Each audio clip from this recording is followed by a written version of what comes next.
এই বছরের ভোটটা খুব ডেলিবারেটলি দুটি দলই তারা কিন্তু একদম ধর্মের ভিত্তিতেই হচ্ছে এবং প্রত্যেকটা জায়গাতে আপনি যদি দেখেন যে বিধানসভায় দাঁড়িয়ে মুখ্যমন্ত্রী মমতা বন্দ্যোপাধ্যায়কে বলতে হয়েছে এরকম কথা বিরোধী দলনেতাকে যখন সাসপেন্ড করে দেওয়া হলো যে যদি মুসলিমরা আক্রমণ করে আপনারা সামাল দিতে পারবেন তো। তার মানে দুটো দল তারা স্পেসিফিক্যালি কমিউনাল অ্যাঙ্গেলে ভোট করছেন এবং করাচ্ছেন এবং এটা আমার হিসেবে একটা ডেঞ্জারাস দিকে চলে যাচ্ছে।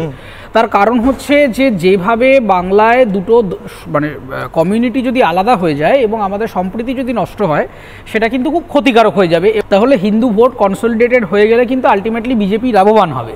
আমার মনে হচ্ছে যে মমতা বন্দ্যোপাধ্যায় সেই দিকটা খুব একটা রিস্ক নিতে চাইছেন না বলে একটু ব্যালেন্সে খেলছেন। এবং দ্বিতীয় কথাটা হচ্ছে তৃণমূল কংগ্রেসের এই মুহূর্তে আর কোনো উপায় আছে বলে আমার মনে হয় না। তার কারণ হচ্ছে এই যে এতদিন ধরে উন্নয়ন উন্নতি কাজ বাজ এইগুলো নিয়ে যা যা কথা বলেছেন সেগুলো অধিকাংশ ক্ষেত্রে ফুলফিলড হয়নি। অমুক ব্যবসা আসবে, তমুক ইন্ডাস্ট্রি হবে, অমুক ডবল চাকরি দেবো, এত টিচার নিয়োগ করব, একের পর এক মামলা মোকদ্দমা হয়েছে এবং এই মুহূর্তে পশ্চিমবঙ্গের সবকটা মন্ত্রণালয়ের এগেনস্টে কোনো না কোনো কোর্টে কোনো না কোনো মামলা রয়েছে এবং অল রিলেটেড টু করাপশন।